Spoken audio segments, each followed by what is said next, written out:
Amém.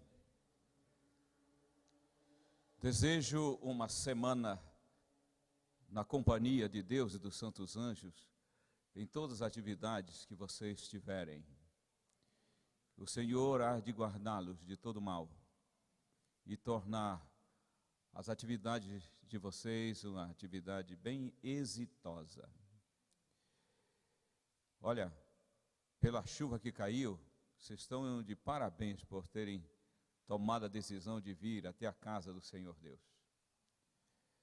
De fato, essa tragédia do Rio Grande do Sul, que eu só ouvi os comentários, é realmente chocante e mostra como o inimigo de Deus odeia o ser humano. Assim, vamos orar para que o Senhor Deus tenha misericórdia dessas famílias e, em meio à dor, quem sabe muitos se voltem para Ele. São João 3 é aquele bate-papo de Jesus com Nicodemos, lembram, né? E a partir, o verso 16 é muito conhecido. Agora, o verso 17 tem algo maravilhoso aí, vamos ler. Deus enviou seu Filho ao mundo, Jesus falando para Nicodemos, não para condenar o mundo, mas para que o mundo fosse salvo por ele. Olha o verso 14. Nicodemos, como Moisés levantou a serpente no deserto, importa é que o Filho do Homem seja levantado, para que todo aquele que nele crê tenha vida eterna. Então ele disse a Nicodemos, eu vim salvar, e vou salvar quando for levantado na cruz, como aquela serpente no deserto foi levantada diante das pessoas contaminadas pelo veneno. Muito bem, o que eu posso inferir daqui assim, de primeira? Que a salvação foi um ato de Deus, fora de nós, por nós, e sem a nossa participação efetiva, colaboradora. A nossa única participação na salvação como providência foi nossa grande necessidade, imensa necessidade. Nós participávamos como carentes, mas a obra foi de Deus. Assim, a salvação, como providência e conquista, ela aconteceu fora de nós, por nós, sem a nossa consulta e sem a nossa participação. É assim, é por isso que quando nós dissemos o homem não participa na sua salvação, é porque ela foi fora dele, por ele, e ele não foi nem consultado. Foi um ato de Deus, desde a decisão de Cristo até quando ele morre na cruz. Ele disse, Nicodemos, vim salvar. Outra linda verdade que aparece aqui é que Deus não condena. Guarda isso. O Senhor Deus não condena, nunca condenou e jamais condenará alguém. O Senhor Deus não está envolvido com condenação. Ele só está envolvido com salvação. E o que passa pela sua cabeça aí? Se Deus não condena, por que milhões e milhões serão condenados? Bem, mas não é Deus quem condena. Olha o verso 18. O verso 18 diz: aquele que nele crê não é condenado. Quem nele não crê já está condenado. Verso 19, a condenação é esta: a luz veio ao mundo, mas os homens preferem as trevas. Ora, Deus não condena, porque condenar não faz parte do seu caráter, não é o seu perfil. E outra, Deus não condena porque condenada a raça humana já estava. Ele só se envolveu para salvar. O que é condenação?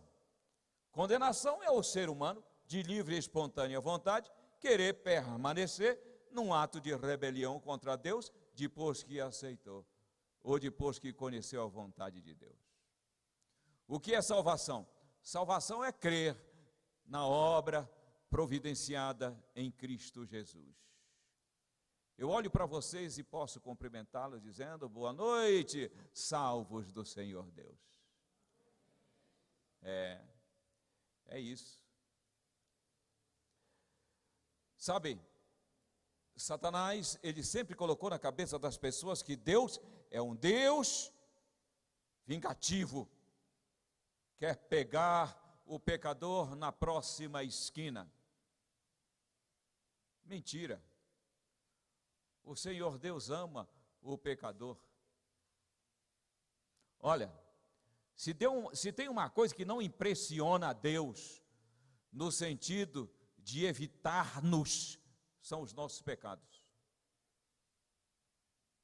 Jesus veio aqui para dizer quem era Deus. E quando a gente percebe Cristo, a gente percebe um ser profundamente voltado para o pecador. Quanto mais enroladinha era a vida, parece que é aí que ele gostava. Desce da árvore, eu quero ficar na tua casa, seu gatuno. E as pessoas diziam: é um pecador, é um pecador. Mas Jesus amava pecador. Sabe, o livro de Lucas, ele é chamado de amigo de pecadores. E aí é que está a nossa grande oportunidade. Jesus foi amigo de pecadores. Calçou nossos sapatos. Meteu o pé na pocilga imunda da nossa história. Assumiu nossa natureza e venceu as nossas batalhas.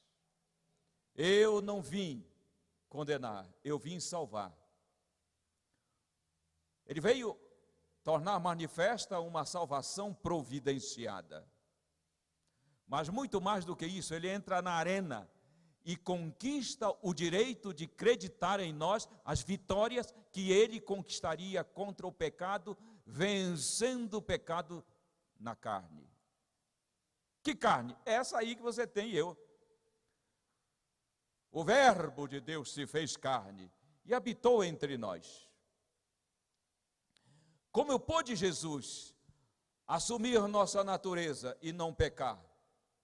Eu não quero nem conjecturar sobre isso. Me interessa saber que a sua vitória maiúscula está aí. Ele condena o pecado não como um juiz sentado no trono. Olha aqui, ó. Jesus não condenou o pecado como um juiz sentado no trono, dizendo: pecado não faz parte do meu projeto para o universo puro. Não. Ele condenou o pecado na carne. Por isso que a vida de Jesus é tão importante quanto a sua morte. Quando nós falamos em salvação, nós temos que ter em mente isso aqui, ó. Ação e reação. Só que a ação é de Deus, enquanto a reação é do homem. A ação de Deus nós chamamos graça. A reação do homem nós chamamos fé. Diga: fé é a reação do homem. A ação de Deus. Você está vendo? Assim que a fé, ela nem insinua qualquer mérito para fazer com que o homem atraia a Deus, O homem nunca atrai Deus, é Deus que atrai o homem. Tinha um grande teólogo chamado Paul Tillich. Paul Tillich definiu fé assim: fé, ele dizia, é a coragem de aceitar a aceitação. Por quê? Porque em Cristo Jesus a humanidade foi aceita. A humanidade foi aceita. Em Cristo Jesus. Então o Senhor Deus já aceitou a humanidade na pessoa do seu Filho. Ele aceitou no sentido de que as vitórias na vida de Cristo e sobre a cruz do Calvário foram suficientes para que quem queira, em arrependimento e confissão de pecados, volte-se para Ele. Por isso, que quando se trata de aceitação, a grande pergunta não é o homem quem faz, ou melhor, quem deve fazer, porque o homem está sempre fazendo esta pergunta. Até pessoas cristãs, pessoas que se julgam grandes pecadoras, que cometeram pecados horríveis, pecados ocultos. Será que tu me aceita, meu Deus?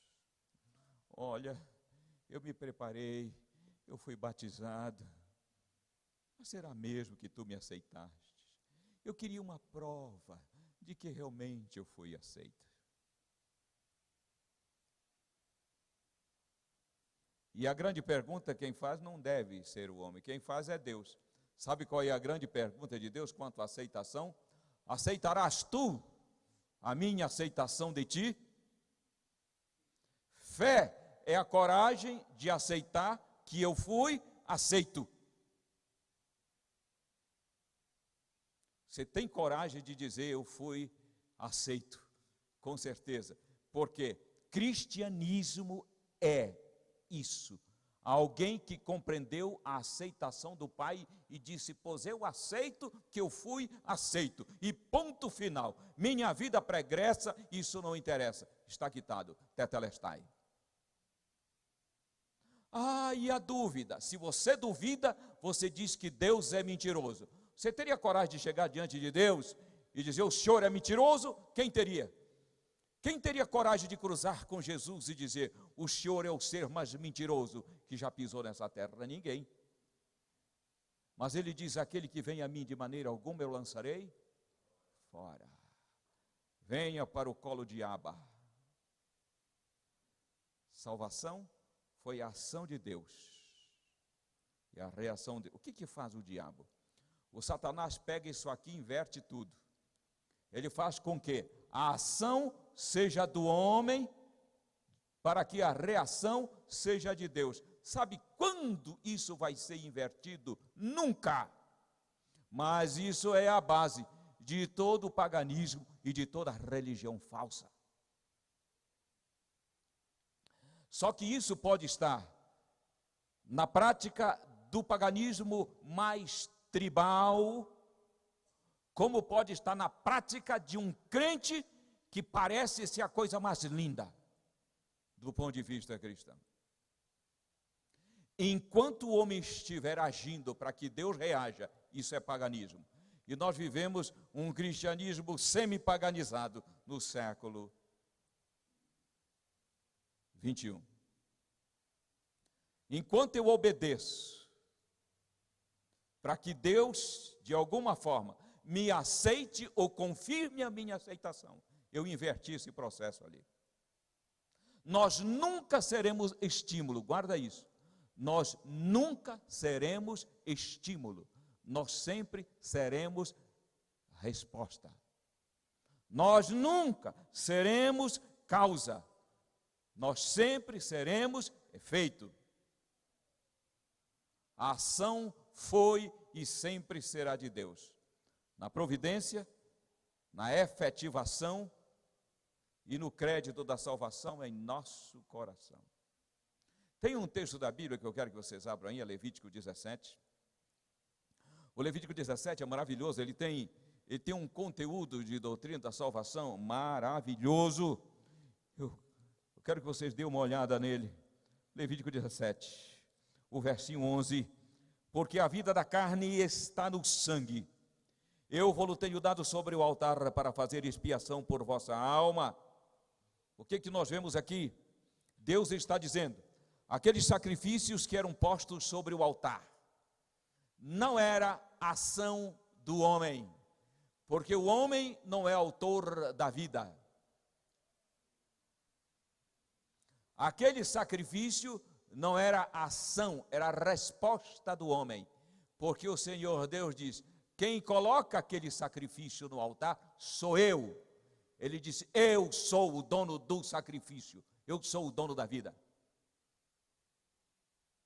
O que faz o diabo? O diabo inverte tudo isso e diz, não, o sacrifício é do homem, a resposta é de Deus. E aí está toda a base da religião falsa, de todo o sincretismo que graça com uma praga do século 21, principalmente entre a camada mais intelectual. Olha aí. É por isso que vocês veem o ser humano se esforçando para agradar a Deus. Porque na religião falsa, seja ela uma religião pagã, tribal, ou num protestantismo não verdadeiro, o homem entra com sacrifício para que Deus responda. No cristianismo, Deus ofereceu o sacrifício para alcançar o homem. Na religião falsa, o homem entra com sacrifício para acalmar a Deus, para sensibilizar a Deus. Louvado seja Deus pela compreensão de que o sacrifício foi um ato dele, espontâneo, quitando nossa dívida. E nós respondemos a esse ato sacrificial. Lindo. Por isso, meu esforço não é para alcançar a Deus. Não é, nunca será. Eu vou falar sobre isso amanhã. Para agradar a Deus. Meu esforço, quando eu tenho que fazer, é exatamente no sentido de glorificar o seu nome. Muito bem. Vejam, se o sacrifício foi um ato de Deus, assim, a quitação e a oferenda do perdão, um ato dele também. Eu estou procurando aqui Salmos 32. Dá uma olhadinha lá no Salmo 32, 5. O que deve o homem fazer diante de tanta providência de perdão oferecido? Confessei-te o meu pecado e a minha iniquidade não ocultei. Eu disse, confessarei ao Senhor as minhas transgressões e tu perdoaste a iniquidade do meu pecado. Quem está falando aqui é quem tem know-how de pecado, é Davi. Davi era PhD em pecado. O Davi está dizendo, confessei-te. Eu compreendi, disse Davi, que se eu confessasse, o perdão seria acreditado. O Senhor Deus, ele não se comove a perdoar quando uma pessoa se arrepende. O Senhor Deus, ele não providencia um perdão quando a pessoa se arrepende e confessa. Ele só acredita o que já existe. Perdão é como se fosse o oxigênio. Ele está em todo lugar. Por isso, o perdão de Deus se aceita, nem se suplica. O fino mesmo da teologia do perdão é proclamar aos pecadores que aceitem o perdão oferecido, aceitem o perdão de Deus, porque o perdão é oferenda. A uma oferenda eu só tenho duas opções: ou eu rejeito, ou eu aceito. Diga, eu aceitei o perdão de Deus. Isso. Por isso que o Daniel colocou na música Graça, perdão se aceita e fim da culpa. O Davizinho aí, ele entendeu isso. Davi era esperto. Assim como todos nós entendemos. Ora, com o crédito do perdão de Deus na vida, foi-se completamente todo o peso. Tem um cântico, esse hino cantado muito pelos irmãos batistas, aí sim, esse cântico, ele dizia assim: já se foi, todo o peso da minha alma, já se foi. Lembra desse hino? Quantos lembram desse corinho? Já se foi, todo o peso da minha alma, já se foi. Mas no final nós vamos cantar pastor Fux e irmã Marisa, que nós aprendemos a cantar, eu, pela primeira vez, ouvi debaixo daqueles seringás no repartimento. Hoje sou feliz, foi-se o meu temor. Segura aí que tu vai cantar todo arrepiadinho, como um salvo de Jesus. Qual é a consequência? De uma pessoa ter confessado e recebido o crédito do perdão? Romanos 8:1. Olha que coisa linda. Romanos 8:1. Romanos 8:1 diz: agora. O que é esse agora? Agora que houve o encontro com Jesus. Agora que houve a compreensão de que a salvação é um ato de Deus, uma ação de Deus, e que o perdão foi uma conquista e se transformou numa oferenda dele. Agora, pois, já não é para depois, é já. Nenhuma. É relativo e absoluto. Silas, absoluto. Nenhuma é nenhuma. Está entendendo, meu filho? Nenhuma condenação há para os que estão em Cristo Jesus. Quando terminar, você vai dizer amém, meu Deus. Nenhuma condenação há para os que estão em Cristo Jesus. Isso é a igreja de Cristo. Isso é cristianismo. Como pode uma pessoa não entender isso no seio do cristianismo? E viver como aquela mulher que pediu carona numa zona rural.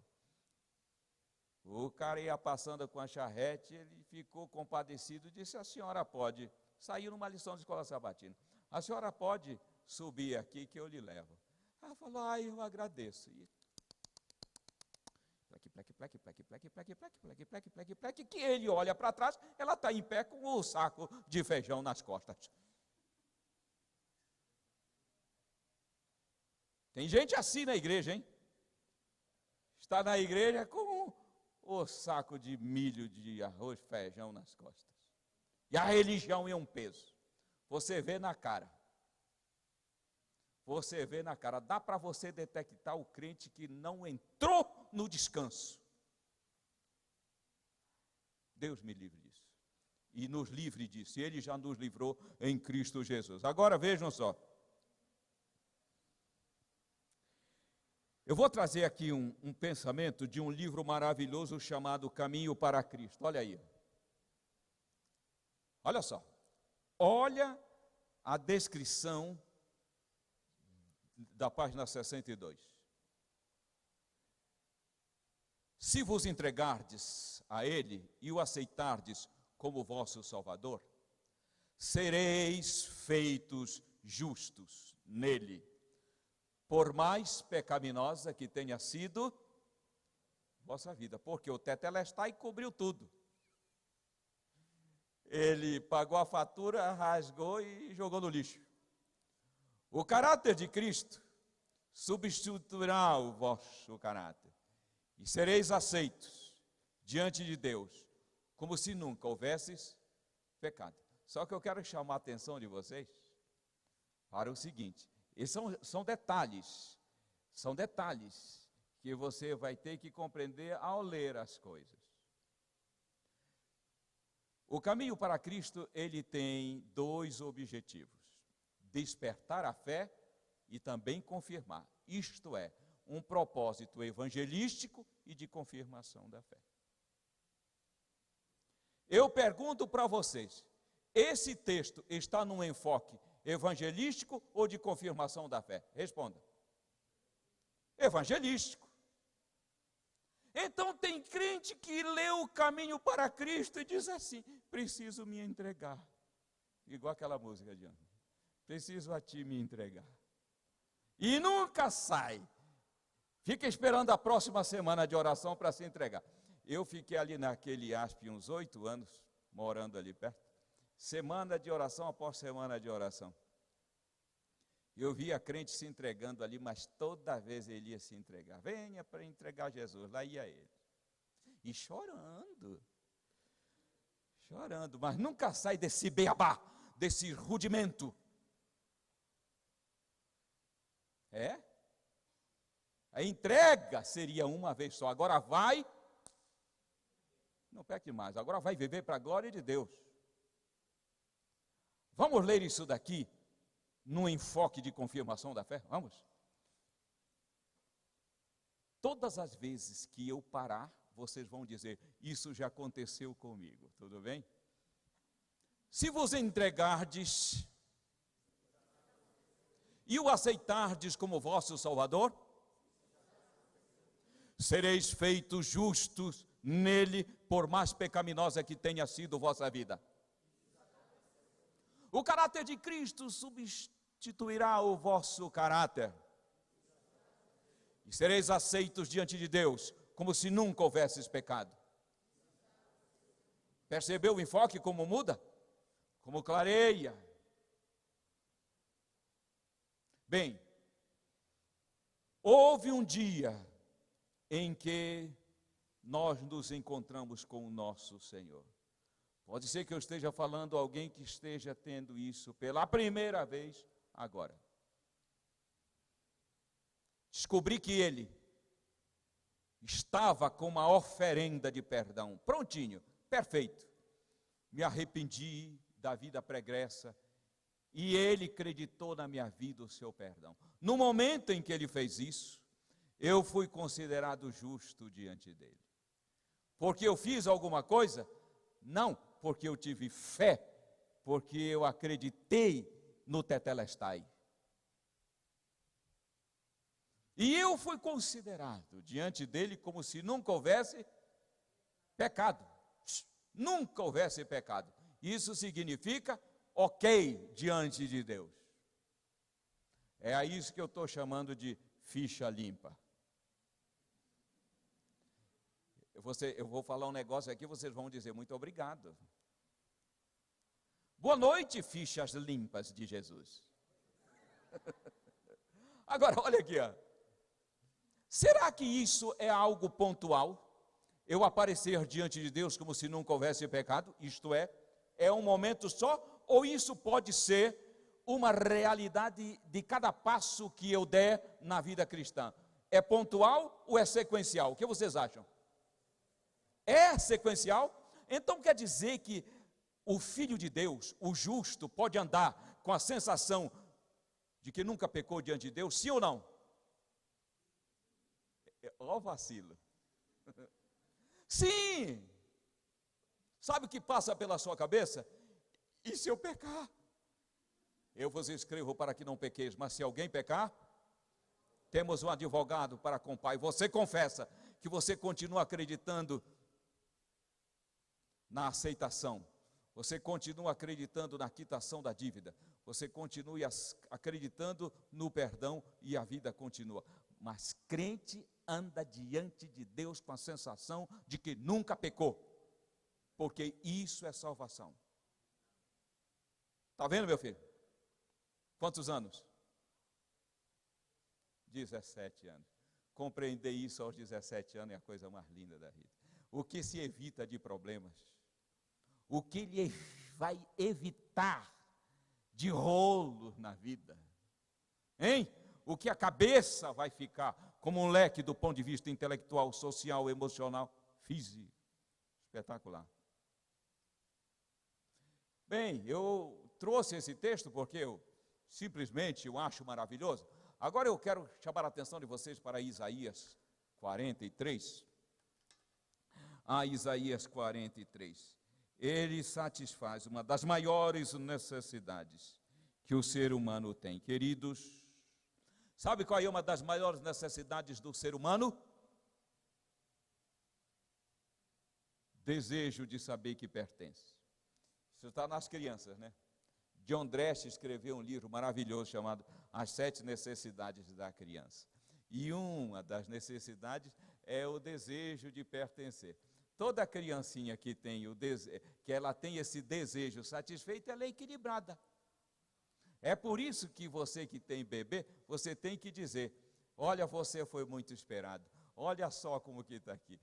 Quando soubemos da gravidez. Você foi, já começa no ventre, não é?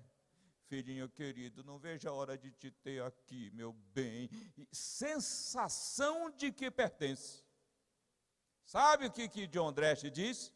Que essas necessidades das crianças são necessidade de adulto. Satanás sabe que se no cristianismo a carência, a necessidade de pertencer for preenchida, acabou. Acabou os seus laços, porque agora eu pertenço. Está pensando que é fácil?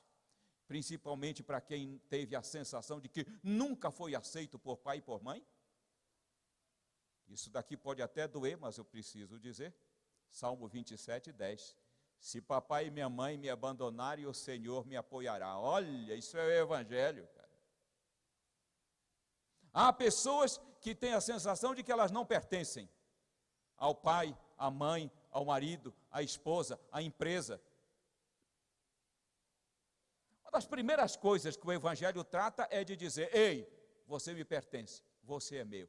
Eu chamei pelo teu nome, tu és meu. Está aí, vamos ler. Olha só que coisa maravilhosa. 43, 1. Agora sim diz o Senhor que te criou e que te formou. Não temas, não tenha medo, isto é, não tenha medo. Eu te remi, chamei-te pelo teu nome. Tu és meu. Isso é cristianismo. Olha só isso aqui. Esse é John Jones, um dos campeões do UFC. Olha o que John Jones falou exatamente há um ano. Saiu no UOL. Meu maior medo é ir para o inferno. Mas eu sou um bom garoto, rezo todos os dias e peço perdão. Eu pergunto para você, o cristianismo do John Jones aceita a ação de Deus ou ele tenta provocar uma ação para que Deus o aceite? Primeiro ou segunda? Segunda. John Jones é feliz só por isso? Hein? Não é feliz. Só que o John Jones representa a média do cristianismo contemporâneo. John Jones representa a média da moçada que se diz cristã. Esse é o cristianismo carregado de paganismo, onde eu oro na esperança de ser aceito e não porque eu fui aceito. O cristianismo paganizado tem medo do inferno. O cristianismo genuíno sabe que não existe nenhuma condenação. E olha o que ele colocou no peito dele. Filipenses 4,13. Tudo posso naquele que me fortalece. Ele deve estar pensando nos punhos dele, naqueles cotovelos que parecem uma navalha. Deve ser nesse sentido. E já orei pelo John Jones, para vocês terem uma ideia. Oh Deus, tem misericórdia desse moço. Para que ele entenda o cristianismo genuíno. E o que nos é concedido? O que nos é concedido com o crédito desse perdão na vida? O quê? Primeiro, nova cidadania. Nova cidadania. Colossenses 1,13. Ele nos tirou do reino das trevas e nos transportou para o reino do Filho do seu amor. Nova credencial, amigo. Nova cidadania. É por isso que você não deve orar: salva-nos um dia para o teu reino. Essa oração eu já fiz tanto. Eu fico com vergonha quando eu lembro dela. Mas ela ainda está como uma peste no meio do povo de Deus. Salva-nos um dia para o teu reino. Eu acho que Jesus disse: oh meu filho, o que eu preciso fazer para meter nessa tua cabeça que tu já és parte do meu reino? Então como que eu tenho que orar? Agradeça, diga: obrigado, Pai, porque faço parte do teu reino. É isso. Isso é cristianismo. Quando eu digo salva-me um dia para o teu reino, eu estou desfrutando a salvação ou eu estou em busca de salvação? Primeiro ou segunda? Segunda. Outra bênção que eu falei ontem, vida eterna. Quem tem o Filho tem a vida eterna. São João 3:36. O medo se foi. Romanos 8:15.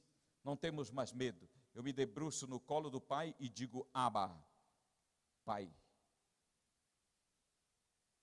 Muito bem. Por que vivenciar um cristianismo duvidoso se a palavra de Deus nos garante, de ponta a ponta, a certeza absoluta de pertencermos a Ele? Nós estamos numa semana onde nós nos propusemos a orar. E sempre agora, no final de cada sermão, nós vamos orar pela mensagem individualmente. Não vai ser em dupla, é você e seu Deus. Ok? Você pode curvar a cabeça agora, que eu vou fazer o mesmo, e você vai agradecer a Deus por Ele ter salvado você e a mim da condenação do pecado. Nós éramos condenados, hoje somos livres em Jesus. Você vai agradecer a Deus, porque você tem a sensação de que pertence, porque Ele despertou a fé e você aceitou a ação dEle em Cristo Jesus. É agora, cada um orando por alguns segundos. Vá direto ao ponto, diga: meu Deus, obrigado, Pai, por compreender isso e reafirmar isso na minha vida.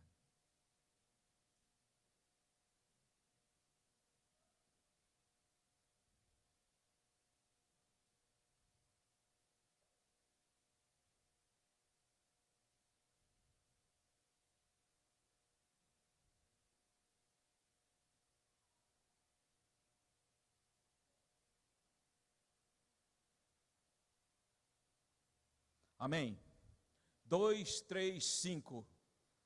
2, 3, 5. Fuchner, querido.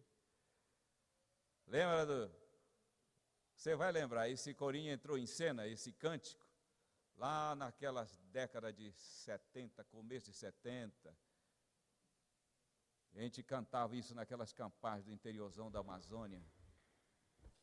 O coro nos dá a oportunidade de louvar a Deus pelo cristianismo que Ele instalou em nosso peito. Vamos ficar de pé e louvar ao Senhor Deus.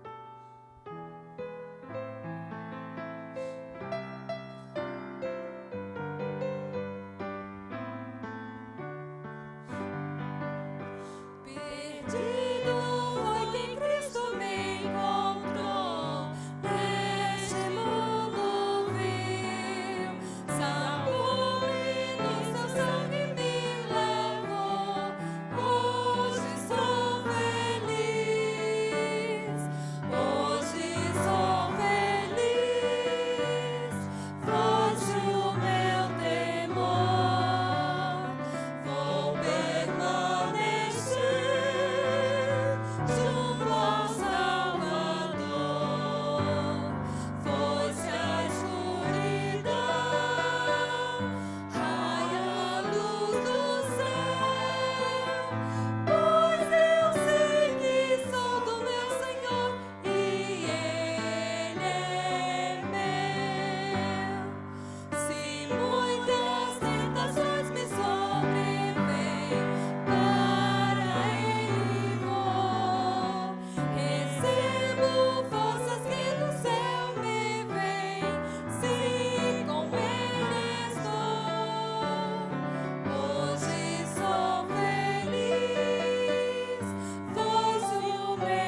Amém. Hoje sou feliz, foi-se o meu temor. Vou permanecer junto ao Salvador. Foi-se a escuridão, raia a luz do céu, pois eu sei que sou do meu Senhor e Ele é meu. Cumprimente a pessoa do lado e diga assim: parabéns, ficha limpa de Jesus. Coisa mais linda, olha.